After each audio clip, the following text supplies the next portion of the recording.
Hola, mi nombre es Amable Rodríguez. Mi empresa ha sido encargada por el Consejo General de Colegios de Administradores de Fincas de España para desarrollar el plan estratégico de nuestra profesión. Y digo nuestra porque yo también soy administrador de fincas colegiado. ¿Pero qué es esto de un plan estratégico y, sobre todo, te va a servir de algo? Un plan estratégico es parecido a la inspección técnica de un edificio.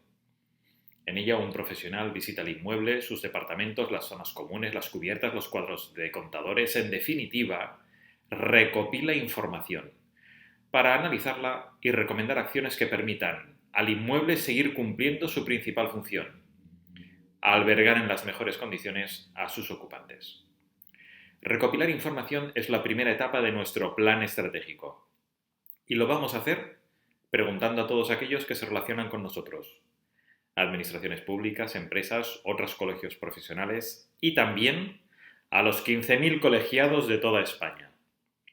Y tú estás entre ellos.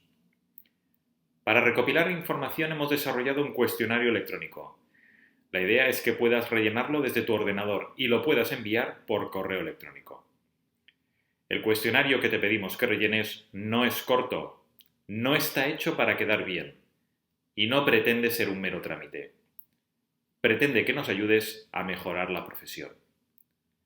Te diré que ha sido construido por un grupo de trabajo formado por 22 colegiados de toda España. Se ha hecho desde la profesión y para la profesión.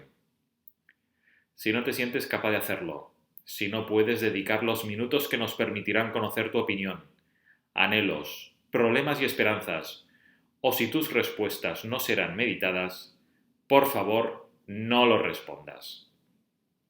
Creemos en el futuro de nuestra profesión y te pedimos que nos ayudes a conseguirlo.